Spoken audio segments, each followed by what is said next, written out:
Assalamualaikum warahmatullahi wabarakatuh. Bismillahirrahmanirrahim. Alhamdulillah, salatan wassalaman ala Sayyidina Muhammad ibn Abdillah Rasulillah wa ala man sahibah wa tabi'ah hudah amma ba'd. Hikam Ibnu Athaillah dengan syarahnya Syarhun wa Tahlil Dr. Muhammad Said Ramadan Al-Buti, jilid 2, halaman 280-281, Hikam dengan nomor 78, kalau di kitab syarahnya Muhammad Said Ramadan Al-Buti 76. Bismillahirrahmanirrahim. Ibnu Athaillah As-Sakandari mengatakan, Ar-raja'u ma qaranahul amal. Ar-raja'u utawi harapan. Harapan yang kira-kira mungkin terwujud. Jadi tidak berandai-andai. Rasional, memungkinkan. Iku ma perkara korona kang barengi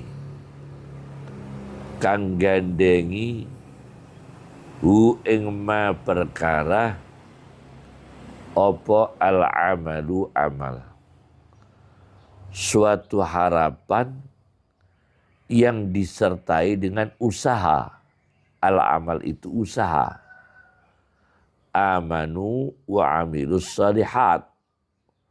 Ada iman dan karya baik, amal soleh.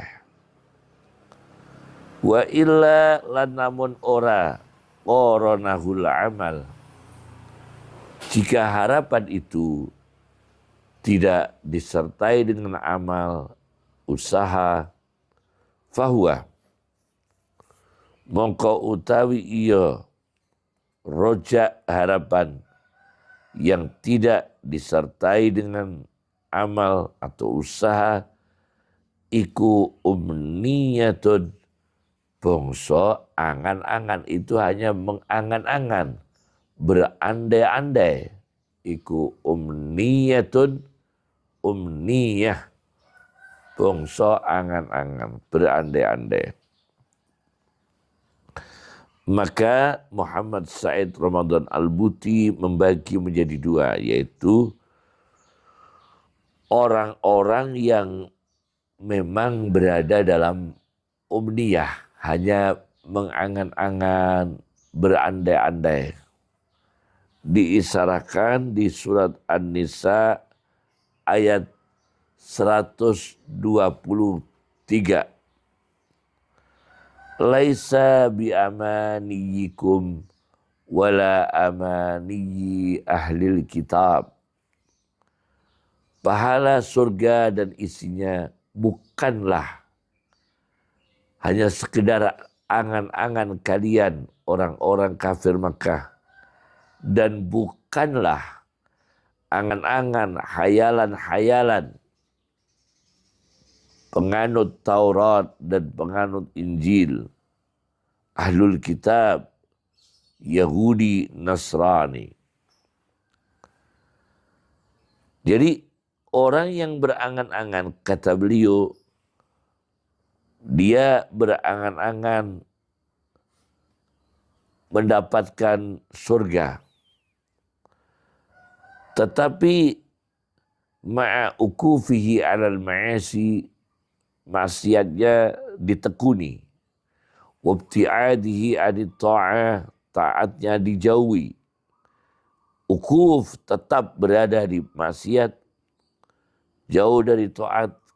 Kata Muhammad Ibnu Athaillah As-Sakandari, mustahfin, isim mangkus, bi awamirillahi wa ahkamih, berarti menganggap ringan, meremehkan, merendahkan dengan perintah-perintah Allah dan hukum-hukum Allah. Golongan kedua, yaitu golongan yang perasaan malunya itu mengantarkan dia pada reformasi keadaan dan meluruskan apa-apa yang bengkong dari kepribadiannya.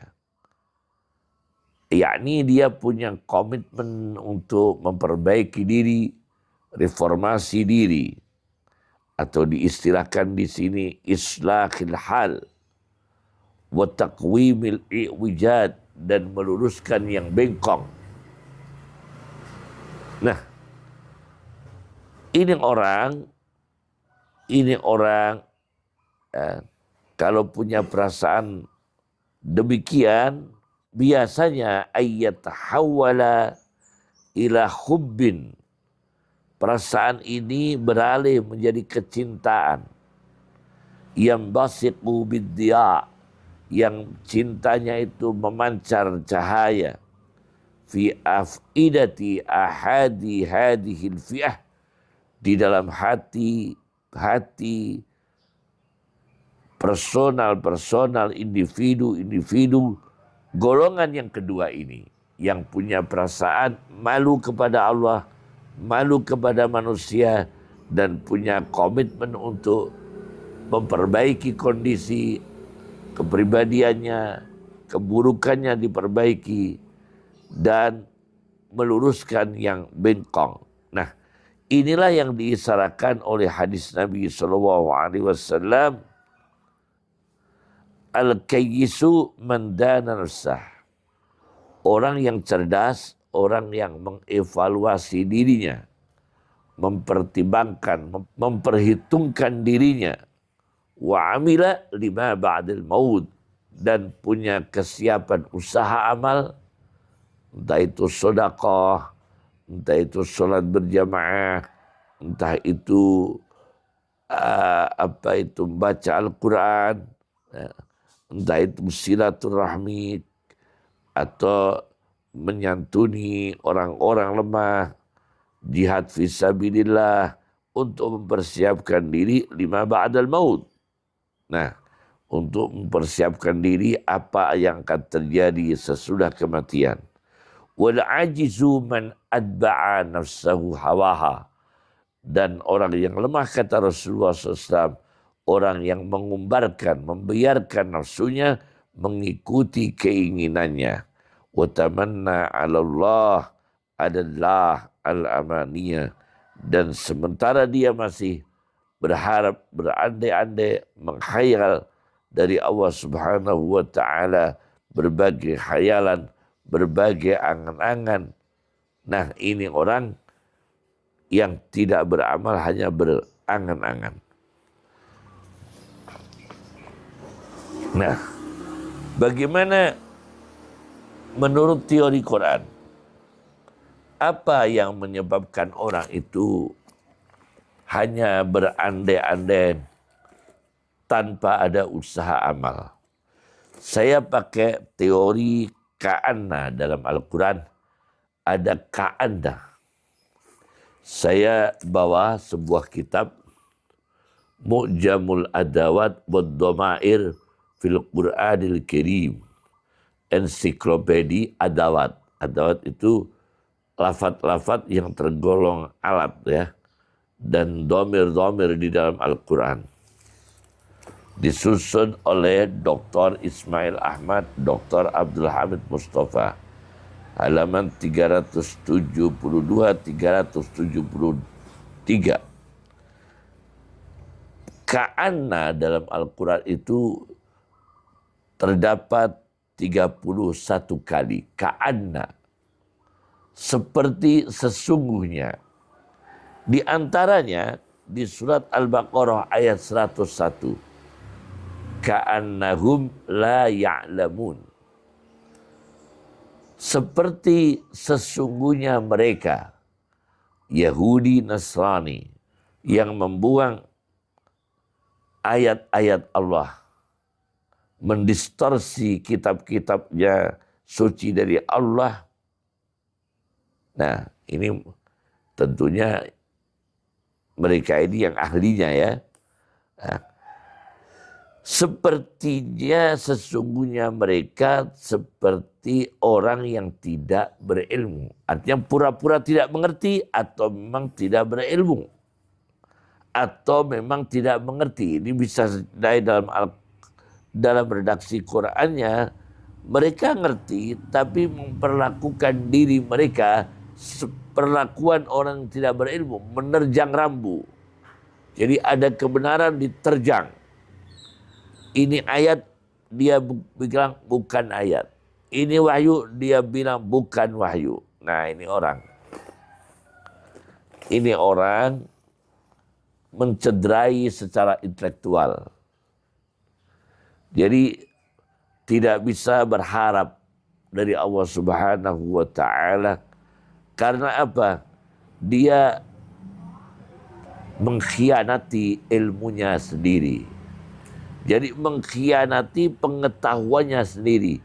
Sudah tahu itu kebenaran, tapi dia tidak melakukan. Tapi berharap dari Allah, begini, harapannya begini. Tapi dia secara intelektual berkhianat pada ilmunya sendiri. Satu. Yang kedua,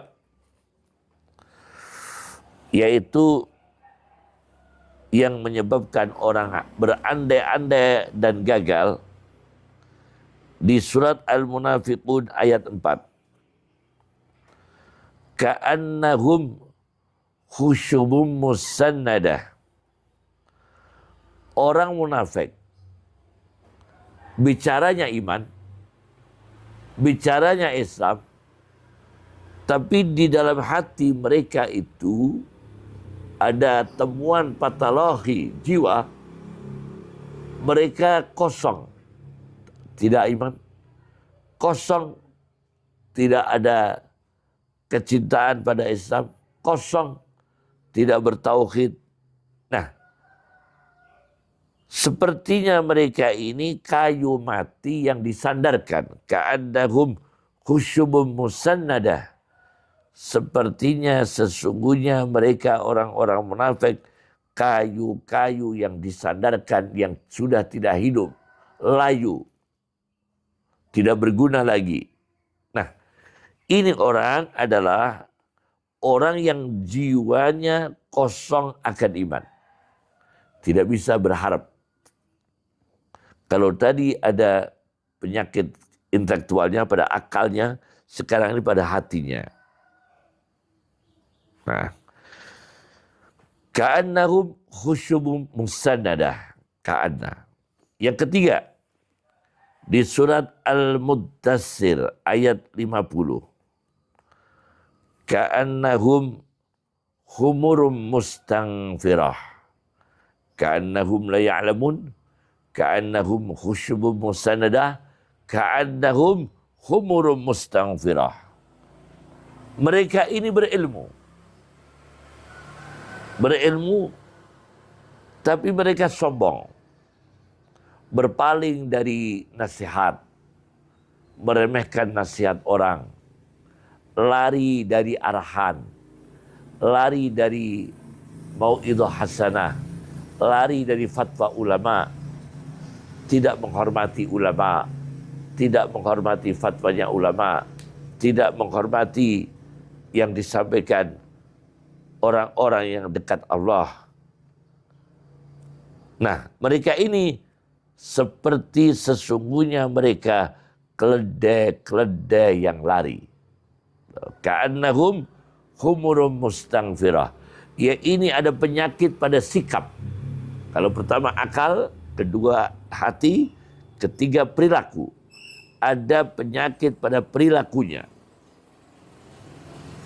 yaitu tabiat, perilaku dan tabiat, akhlaknya, yaitu keledai mereka ini. Keledai yang lari. Ini golongan tidak berilmu. Tapi tidak mau mendapatkan fatwa yang dari orang berilmu. Karena mereka ini disebut keledai. Berarti keledai itu biasanya bodoh.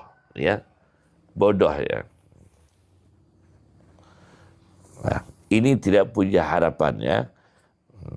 Kalau dia berharap, biasanya hanya berandai-andai. Nah, kemudian Al-Quran menggambarkan orang yang roja, berharap dengan amal yang konkret. Itu digambarkan Al-Quran di surat Shaf ayat 4. Innallaha yuhibbul ladina yuqatiluna fi sabilihi. Sesungguhnya Allah mencintai orang-orang yang berjuang, berperang di jalan Allah, di dalam jalan Allah, jalan yang diridai Allah, soffan dengan berbaris, ka'annahum bunyanum marsus. Seperti sesungguhnya mereka ini yang berjuang di jalan Allah dengan berbaris rapi, disiplin, sepertinya sesungguhnya mereka bangunan yang kuat, yang kokoh, bagikan dilapisi dengan timah. Marsus dari kata rosos, ya. Ini jelas ya. Dah. Kemudian sebagai ilustrasi kasus, ada ilustrasi kasus. Saya baca dalam kitab Al-Kawakibud Durriyah fit Tarajimis Sadati As-Sufiyah, karya Zainuddin Muhammad Abdul Rauf Al-Munawi, jilid 2 halaman 201. Ada seorang wali Allah bernama Ali Al-Jufri. Nah, Ali Al-Jufri ini punya kehebatan ya di sini karena dia orang yang dekat Allah. Jadi harapan itu kadang-kadang terwujud dengan tidak rasional ya. Suatu ketika Syekh Ali Al-Jufri ini lewat di jalan raya, dia melihat ada wanita cantik yang melihat dari arah atas dari jendela. Nah, jadi wanita cantik itu melihat dari jendela di atas. Nah, kemudian Ali Al-Jufri itu berhenti sejenak. Fawaqafa zamanan yanduru ilaiha, seraya memandang wanita itu. Kemudian berteriak Syekh Ali Al-Jufri. Berteriak saja. Jadi memandang wanita itu, kemudian Syekh Ali Al-Jufri berteriak. Begitu berteriak, aneh sekali. Ya, dipandang dan diteriaki, perempuan yang cantik itu, imra'atin jamilah, turun dari rumah. Turun dari rumah, langsung mengucapkan 2 kalimat syahadat. Dan perempuan itu asalnya Nasrani. Kata Ali Al-Jufri, aku melihat keindahan ini bukan keindahan cantiknya, tapi keindahan yang akan iman yang aku harapkan. Jamalnya itu bukan jamal fisik dan tapi jamal hidayah, keindahan hidayah dari Allah. Nah ini orang yang dekat Allah, kekuatan ilmunya, kekuatan imannya, kekuatan ahwalnya menembus ini ya, baru dilihat saja, kemudian diteriaki, langsung menyebabkan hidayah dari Allah Subhanahu wa ta'ala. Luar biasa ini. Nah, kemudian ada lagi contoh. Saya baca di dalam kitab Sunan Sa'id bin Mansur. Ini sebuah kitab kuno, kitab hadis kuno sebelum Kutubus Sittah. Sunan Sa'id bin Mansur ini sebelum Bukhari, Muslim, Abi Dawud, Tirmidzi, Nasai, Ibnu Majah. Ya. Karena beliau ini wafatnya saja tahun 227. Ya, wafatnya Sa'id bin Mansur, Sunan Sa'id bin Mansur. Ya. Wafatnya tahun 227. Ini kitab yang kuno ya. Nah, ini coba harapan ini, ada orang yang rojaknya ini, harapannya ini, karena kalau tidak punya harapan akan mengganggu amal soleh. Kalau tidak ada program amal soleh, lebih baik dia tidak berharap. Nah, coba ini. Ad-Duhaq, ya, di jilid 2 ini Sunan Said bin Mansur halaman 319 nomor 93. Ad-Duhaq mengatakan, jika tidak ada program membaca Quran, laula tilawatul Quran, lasarroni an akuna sahiba firas. Sungguh mengembirakan pada diriku, aku berada di tempat tidur keadaan sakit. Hatta amuta, sampai mati. Sampai aku meninggal dunia, terbaring di tempat tidur sakit. Itu aku lebih senang. Karena apa? Karena sakit orang tidak bisa apa-apa. Kata beliau, orang yang sakit itu yurfa'u adhul haraju, diangkat dosanya dari dirinya. Wa tukaffaru anhu khotoyahu, dihapus dari dirinya kesalahan-kesalahannya. Wa yuktabu lahu bisalihi ma kana ya'malu, dan tetap dihilangkan, dicatat amal-amal soleh yang selama ini dikerjakan tapi berhenti karena sakit. Saya lebih memilih sakit berbaring di tempat tidur. Tetapi karena ada baca Quran, aku pilih sembuh, pilih sehat. Karena ada program tilawatul Quran. Nah, ini luar biasa ini ya. Semoga bermanfaat. Barokah. Assalamualaikum warahmatullahi wabarakatuh.